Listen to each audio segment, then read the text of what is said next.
Abra sua Bíblia comigo em 2 Pedro 3:18, o texto do tema, e vamos ler a palavra de Deus e continuar o assunto que nós iniciamos ontem falando com vocês sobre o conhecimento de Deus e como Deus fez para transmiti-lo e como Deus também orientou os seus servos para transmitir esse conhecimento e como o povo de Deus reagiu diante desse conhecimento. Essas partes citadas agora, nós só introduzimos ontem com vocês. O texto diz assim: antes crescei na graça e conhecimento de nosso Senhor Jesus Cristo, a Ele seja dada a glória, assim agora como no dia da eternidade. Amém. Eu posso ouvir um amém? Amém. Glória a Deus. Deus abençoe. Meus queridos irmãos, eu comecei falando ontem com vocês sobre esse texto, pensando sobre as questões relativas ao conhecimento, onde citamos sobre as 4 fontes do conhecimento e como Deus faz para nos ensinar. Nos ensina basicamente de 2 formas. Ele ensina falando e ensina fazendo. Quando fala é doutrina explícita, está escrito, e quando ele faz é doutrina implícita, está implícito no que ele faz. Então, orientamos, falamos com os irmãos ontem sobre a necessidade de você ler a Bíblia e quando lê-la, você procurar sintonizar Deus, ver Deus agindo, você conseguir imaginar Deus agindo. Quando você consegue ver Deus agindo, você absorve o assunto e você entra dentro da leitura. Ontem, depois da pregação, eu conversava com o irmão e ele me dizia da dificuldade que tem de ler. E isto significa que a pessoa tem uma dificuldade de concentração. Essa dificuldade, esse déficit de concentração é um problema de cunho psicológico também emocional, que faça necessária a pessoa ter um tipo de metodologia ou terapia que dê a ele a capacidade de ter um foco. E, obviamente, não exagerar na quantia da leitura, mas ler enquanto ela está sendo prazerosa. Não continuar lendo simplesmente por uma obrigação imposta, mas ler para que seja enriquecida a sua vida com aquilo que está lendo. E, principalmente, procurar entender aquilo que se lê. Porque se não entender o que lê, a pessoa vai acabar desistindo de continuar lendo pelo fato de não estar entendendo.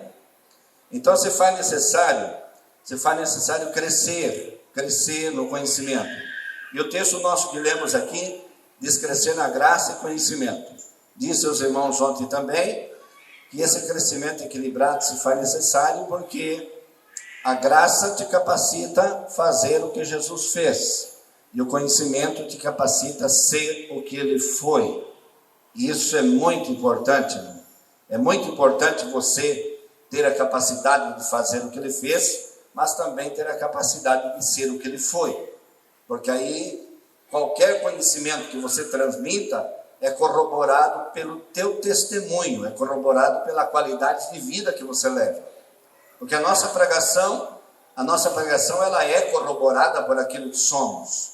As pessoas não ouvem somente nossas palavras. As pessoas nos veem, as pessoas nos assistem, elas nos conhecem, principalmente nós que estamos aqui praticamente todos os dias juntos, vamos dizer. Eu moro aqui a 800 metros daqui. Essa igreja aqui eu conheço ela há mais de 40 anos. Quem conheceu o tempo que tinha aqui há 42 anos atrás, você não se acredita como era feio. O templo era tão feio que dizia que parecia um boi sentado. E tão feio que era. Era de madeira e era meio assim, meio desse tipo assim. Era muito feio. Mas daí foi indo, foi sendo construído, foi avançando, foi melhorando. E está essa maravilha que está aqui para a glória de Deus.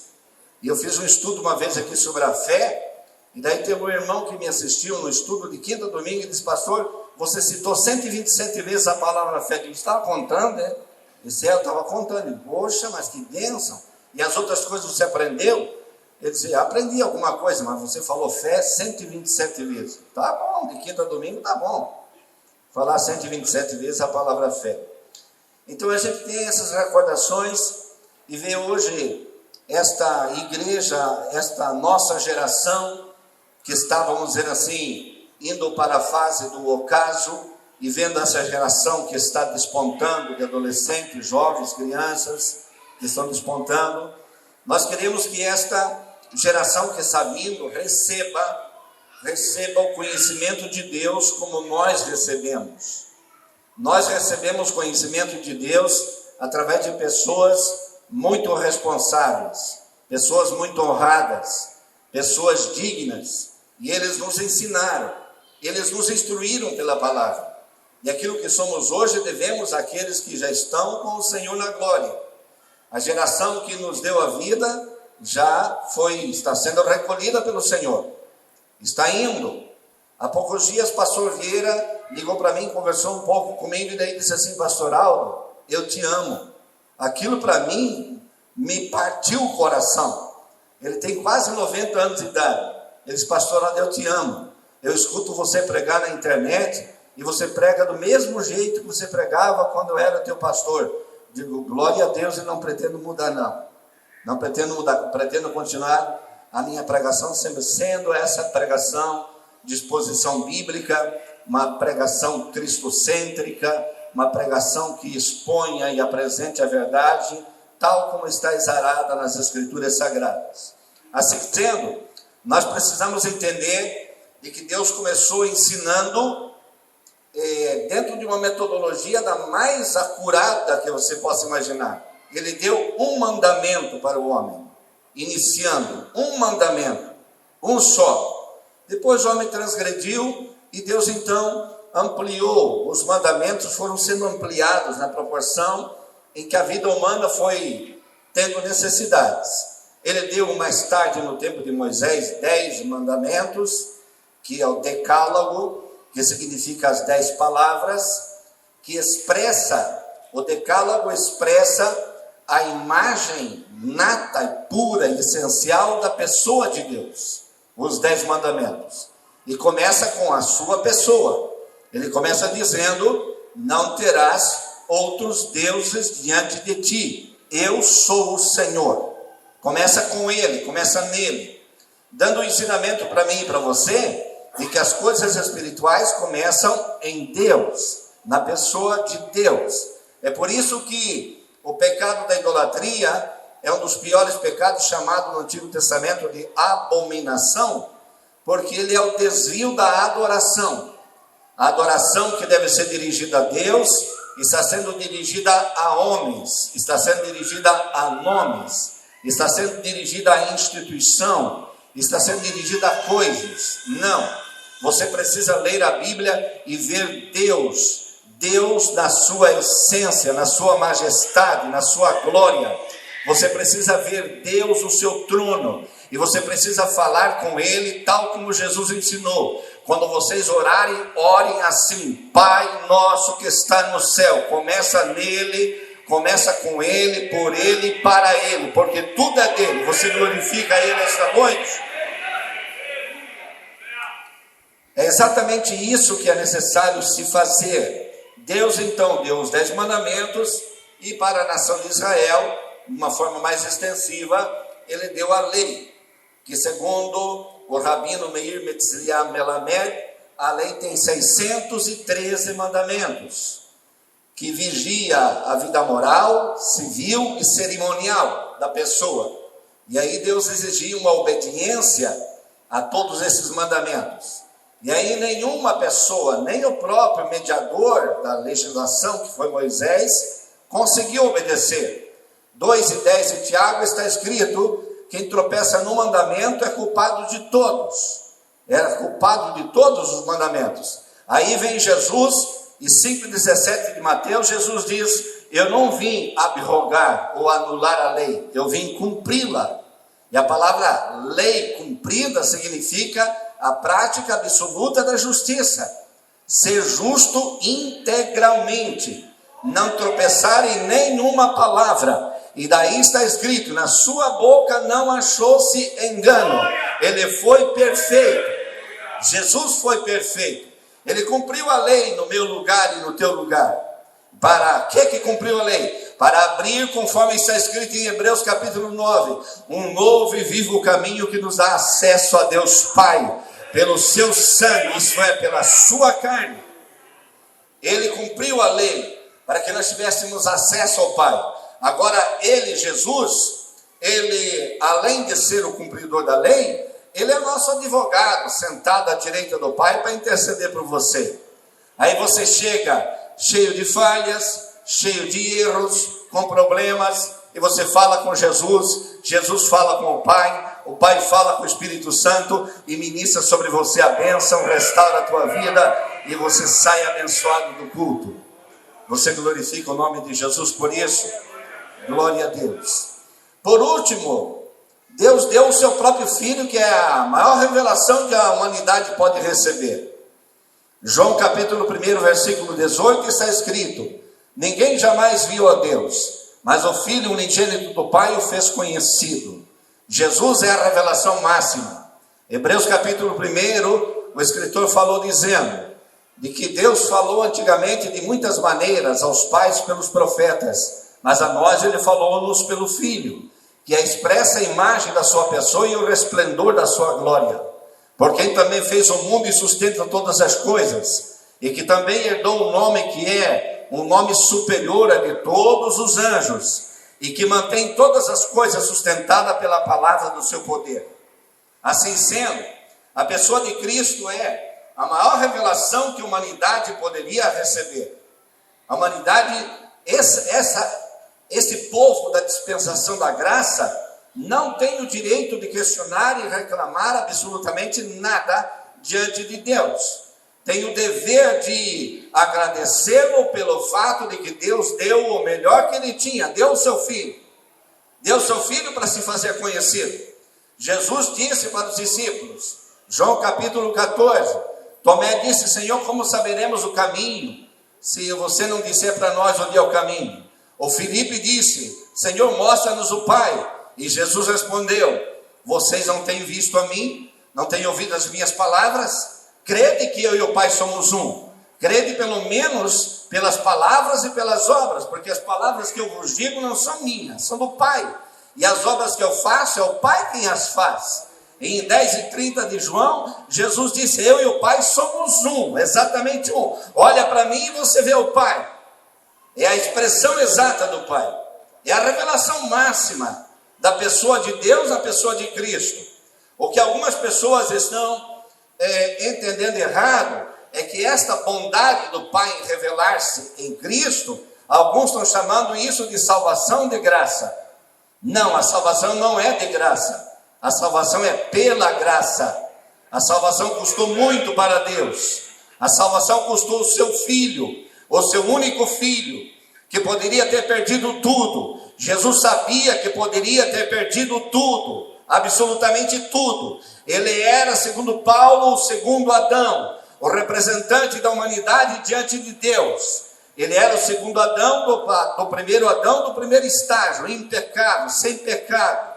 Mas ele podia pecar como pecou o primeiro Adão, e ele sabia disso. Mas só que ele olhou um dia pelos olhos eternos da sua onisciência, e ele viu você, e ele viu você, e ele viu você, e ele viu você. E ele disse para ele e para o Pai: valerá a pena, eu vou receber louvores de gente fraca, eu vou receber louvores de gente que não tem força, mas vão me adorar, porque a graça vai fazer isso com eles. Oh, glória a Deus. Glória a Deus. Então não é de graça, é pela graça. Quando você pensa no fato de que Jesus poderia ter perdido tudo, e não pense que Jesus veio sem saber. O reverendo Moon se enganou e mentiu para a humanidade, dizendo que Deus intencionou fazer uma família perfeita através de Adão, e o Adão e a Eva resolveram dar ouvido para a serpente e botaram tudo a perder. E daí Deus resolveu fazer através de Israel apostatou da fé e não deu certo. Aí resolveu fazer através de Jesus, aí mataram Jesus antes de casar e ter filho. Aí então, segundo ele, Deus levantou ele para fazer no mundo a família perfeita. Esse reverendo Moon é imaginário, não? É para lá de imaginar esse compadre. Acontece o seguinte, meu irmão. Quando Jesus veio, ele sabia de tudo, absolutamente tudo. Ele sabia de tudo o que poderia acontecer. Ele nasceu debaixo da lei para remir os que estavam debaixo da lei. Ele conhecia a lei e conhecia o legislador, que é seu pai, Deus. Ele sabia que se transgredisse numa coisa, a morte o prenderia, debaixo do aguilhão do pecado e na força da lei. Sabia de tudo. Mas quando chegou a hora dele morrer, ele disse: agora chegou a hora do príncipe das trevas, e ele será expulso, porque ele não tem nada em mim. Ele não tem nada em mim, absolutamente nada. Ele disse: eu vou morrer, e ao terceiro dia eu vou ressuscitar, eu vou levantar. Oh, glória a Deus, glória a Deus, glória a Deus.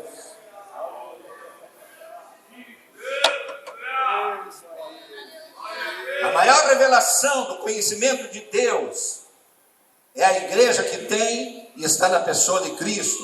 Tinha razão Paulo de dizer: todos os tesouros da ciência e da sabedoria estão escondidos em Cristo Jesus, o Senhor. Acessa esse conhecimento, irmão. Acessa. Sabe como se chama a chave para abrir isso?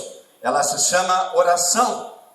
E aí então essa chave chamada oração abre uma porta chamada graça. E aí depois dessa porta graça estão os tesouros da ciência e da sabedoria.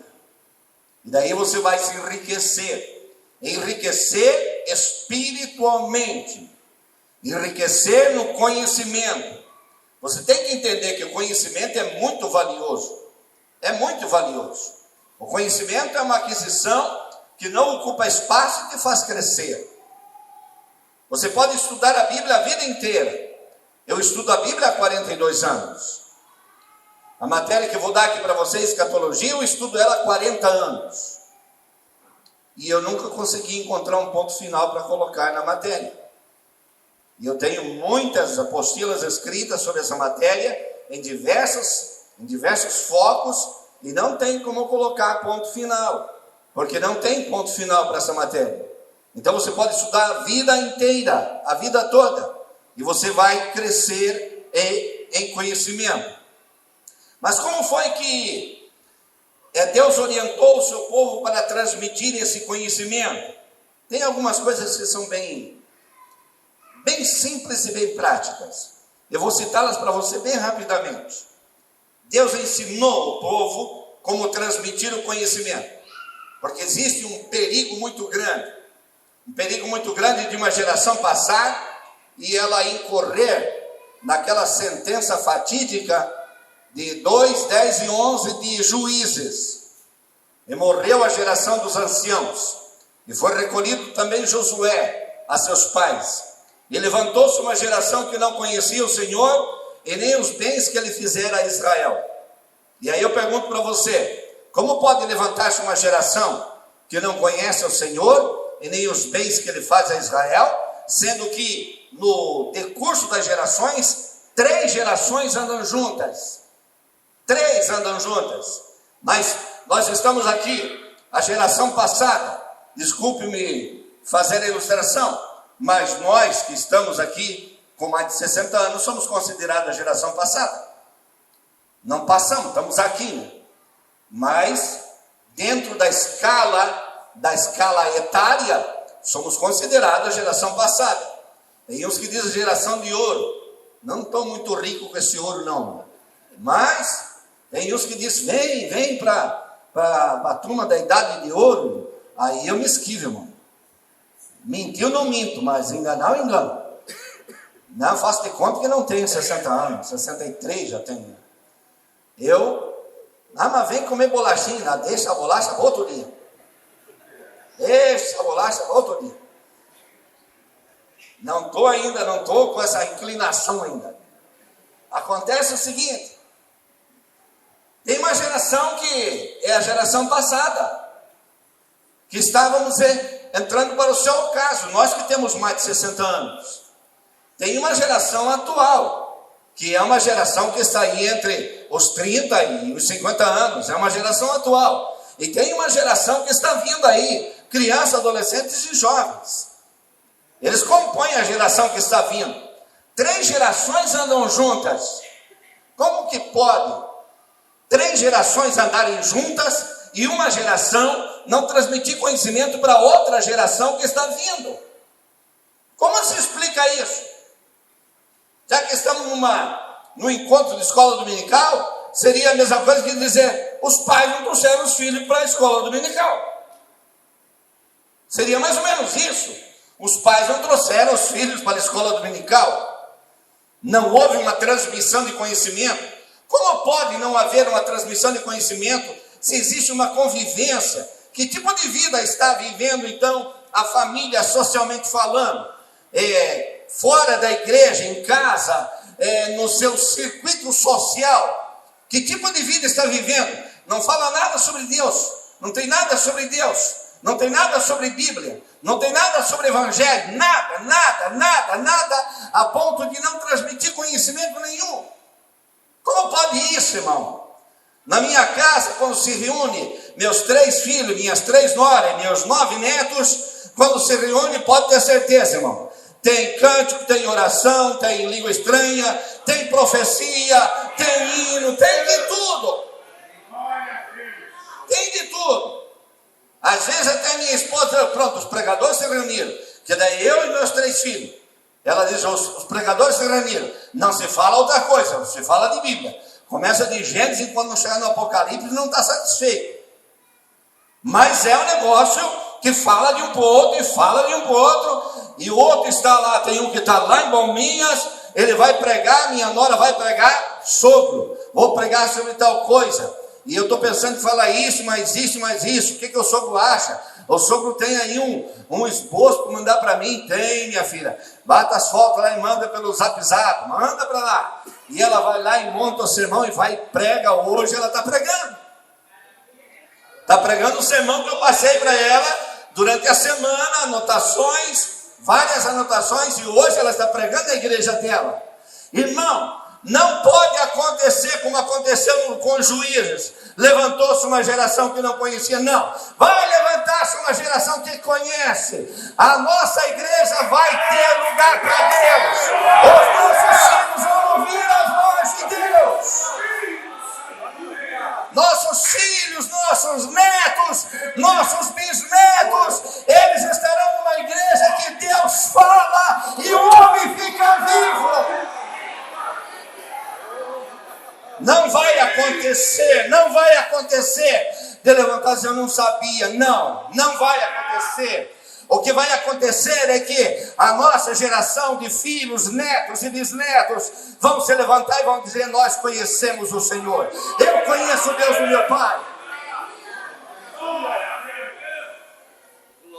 a Deus. Imagina o tamanho da honra que tinham os pais de Daniel, quando souberam de que seus meninos na Babilônia foram postos à prova, e que no outro dia seriam mortos junto com os feiticeiros, junto com os adivinhos, astrólogos e todo tipo de mandingueiro que havia na Babilônia. Seriam mortos no outro dia porque não sabiam interpretar o sonho do Nabucodonosor, o sonho que ele esqueceu. E o maluco queria que interpretasse uma coisa que nem ele lembrava. E no abuso da autoridade, disse, olha, amanhã está todo mundo morto. E matava mesmo. Mas acontece que tem 4 garotinhos lá, viu? Que Deus não precisa de muita gente, não. O que Deus precisa é de gente cujo coração pulse na mão de Deus. Pulse na mão de Deus. Tinha 4 garotinhos, Daniel, Ananias, Azarias, Misael, estavam por ali. E aí então vai e fala com o general e disse, me dá acesso ao rei, disse Daniel, que parece ser o mais velho. E ele tinha 17 anos nessa época. Um garoto de 17 anos. E toda a turma dos feiticeiros, e adivinhos, astrólogos, mago, mágico, e tudo, estavam tudo tremendo. Misericórdia, amanhã nós estamos tudo mortos, é nós e a família toda. E daí o menino se apresenta e disse, ô rei, dá só uma noite para nós. Só uma noite. Amanhã o rei faz o que quer, mas dá essa noite para nós. O que vocês vão fazer? Eu e meus companheiros aqui vamos fazer uma vigília essa noite. E Deus vai dar resposta de paz para o rei. Amém.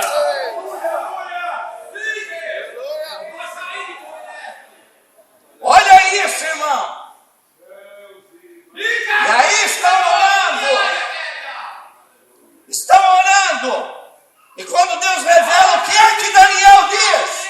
Ó Deus de meus pais, eu te louvo, te exalto e te engrandeço, porque não há segredo grande para ti. Tu estabeleces reis e depois reis, porque só tu és o Senhor.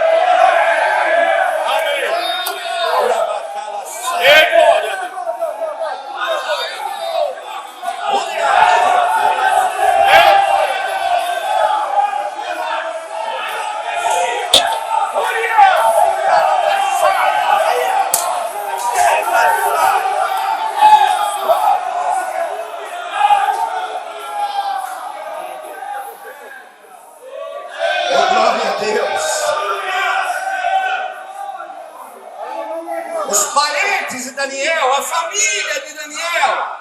Olha o meu menino lá, olha o meu garoto lá. E todos os feiticeiros, todos os mandingueiros, todos os batuqueiros da Babilônia ficaram devendo para Daniel. Por causa do conhecimento de Deus que recebeu em casa. Meu querido, em nome de Jesus, com a nossa igreja não vai acontecer. Não vai acontecer a sentença de Juízes 2, 10 e 11. Levantou-se um povo que não conhecia. Não vai acontecer. Martinho Lutero disse, não sei porquê, se por inspiração ou por algum conhecimento histórico, Martinho Lutero disse, um avivamento dura 75 anos, depois começa a declinar. Não podemos negar. Não podemos negar que a nossa igreja foi fundada em 1910 por 1911 e no ano de 85 começou a surgir as cisões na história da nossa igreja. Isso é verdade. Mas nós não perdemos o avivamento. Nós completamos 112 anos e ainda falamos língua estranha, e ainda profetizamos, e ainda oramos, e ainda temos revelação de Deus. Nós quebramos o paradigma. Quebramos o paradigma. E ultrapassamos um século. E Deus ainda fala no meio do seu povo. Ele ainda fala no meio do seu povo. Glória a Deus. Deus disse assim: vocês precisam explicar os sacramentos para a família de vocês. Onde você vai encontrar isso? Êxodo 12, versículo 25 e 27, sobre a Páscoa. E quando vossas famílias perguntarem a vocês, que culto é esse que vocês guardam? Então vocês dirão, esse é o culto da Páscoa do Senhor, no dia em que o Senhor livrou Israel do Egito, e passou o anjo da morte, e o Senhor poupou todas as casas dos seus servos, porque havia sangue no umbral e na verga da porta. Expliquem para os seus filhos os sacramentos. Explica para os teus filhos o que é batismo em água, irmão. Explica para os teus filhos o que é a Santa Ceia, irmão. Explica. Ensina ao teu filho. Para que não fique necessário você dizendo assim, está na hora de se batizar. Não. Para que chegue o dia que ele diga assim, eu quero me batizar. Eu desejo me batizar. Eu estou pronto para me batizar. Explica os sacramentos. E Deus disse para fazer isso. Repetir as instruções se faz necessário. Todo o livro de Deuteronômio é a repetição da lei. Moisés teve o esmero de parar na campina de Moabe, à beira do Jordão, antes de atravessar o ribeiro de Zered, e se postar em pé diante de 3 milhões de pessoas, e falar para aquela geração: a repetição de toda a lei que Deus dera para eles nos 40 anos no deserto. Repetir o ensinamento é uma carência muito grande. É necessário falar aos filhos. Deuteronômio capítulo 6, versículo 5 a 9, capítulo de número 11, versículo 18 a 25. Você deve ensinar falando, escrevendo. Escreve na mão, os filactérios, escreve nos umbrais das portas. Fala deitando, fala levantando, fala andando, fala estando. Quer dizer, em qualquer circunstância, fala a palavra. Tenha ela na mão e tenha ela também como testeira para dar direção à tua vida. Tenha na bainha, na barra do vestido, para que quando se assente, puxe um texto e leia a palavra do Senhor. Era o que Deus dizia. Deus dizia: cerque a tua casa, faça conforme a palavra, fale conforme a palavra, pense conforme a palavra, proteja a tua casa com a palavra.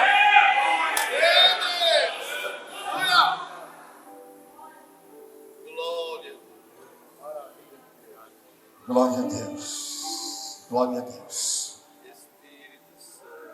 São muitas coisas que podem ser ditas.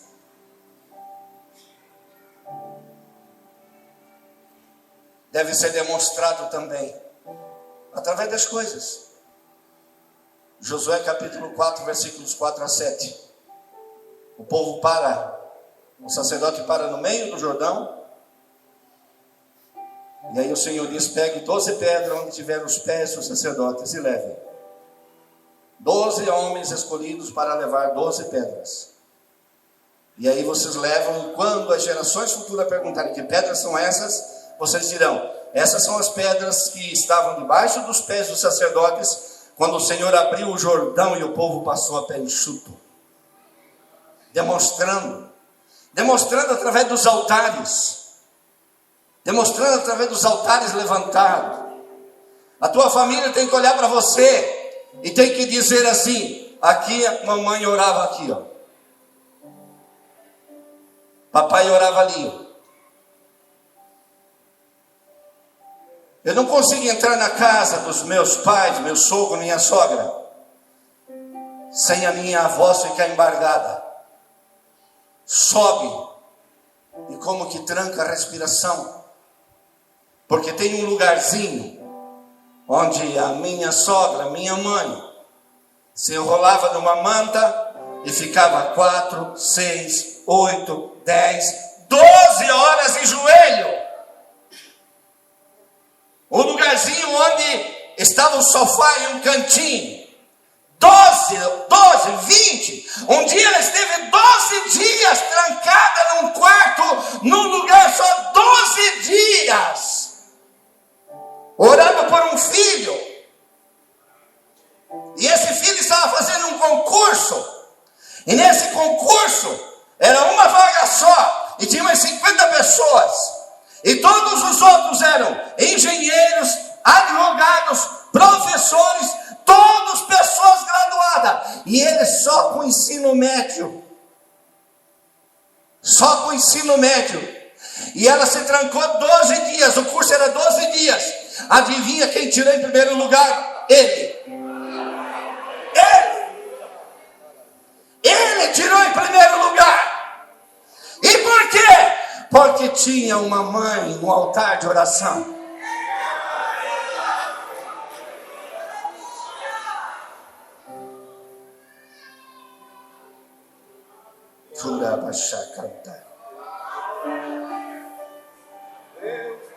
Falar da minha mãe,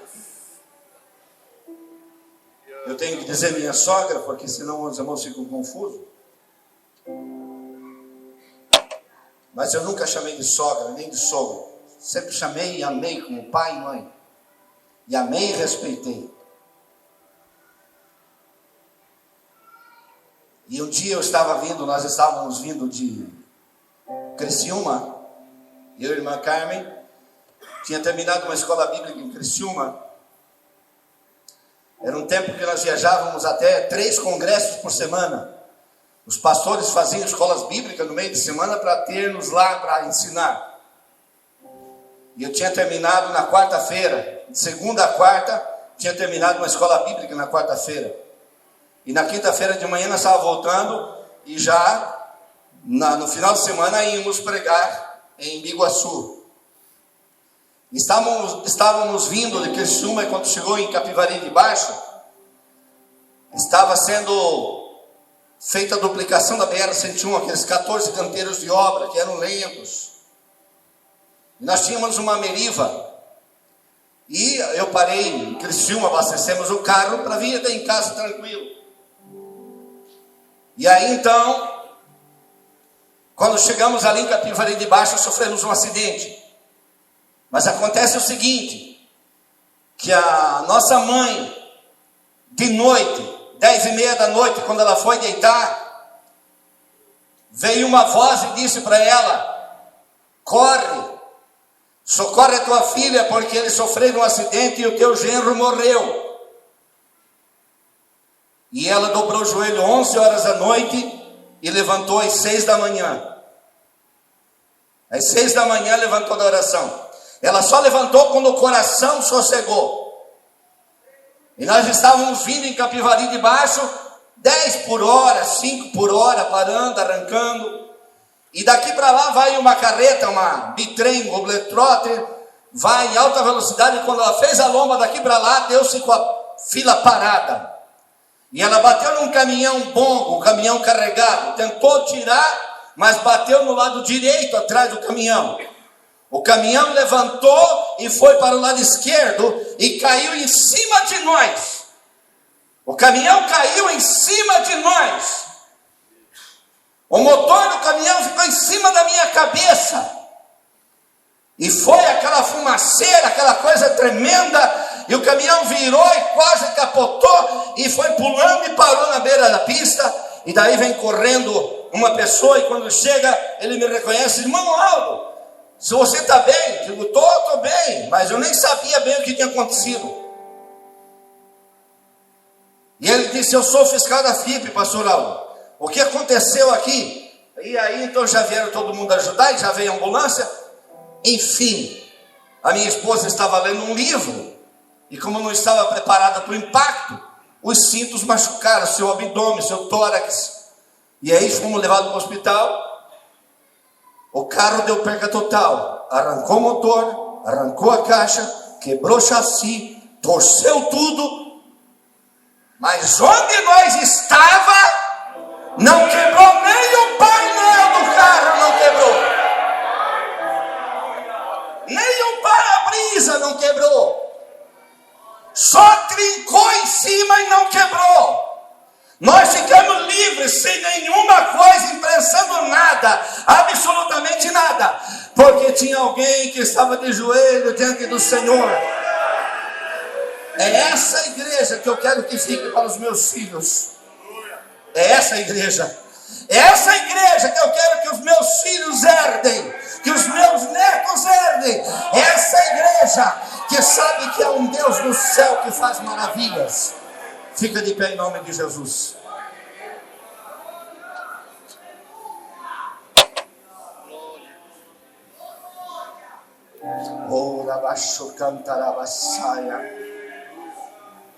O Senhor está aqui esta noite, com suas mãos estendidas para você.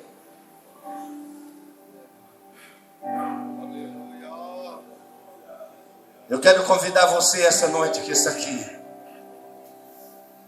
Você que está aqui, você precisa render a sua vida para Cristo. Você está aqui, precisa de algo mais de Deus.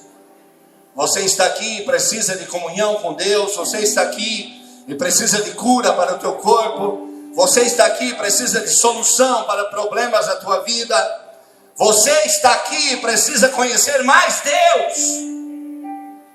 Eu falei ontem sobre o conhecimento empírico, experimental. Você precisa ter uma experiência real com Deus. Você não pode viver simplesmente com base na experiência dos outros. Você precisa dizer como Paulo: eu sei que Ele é poderoso para guardar o meu depósito até aquele dia.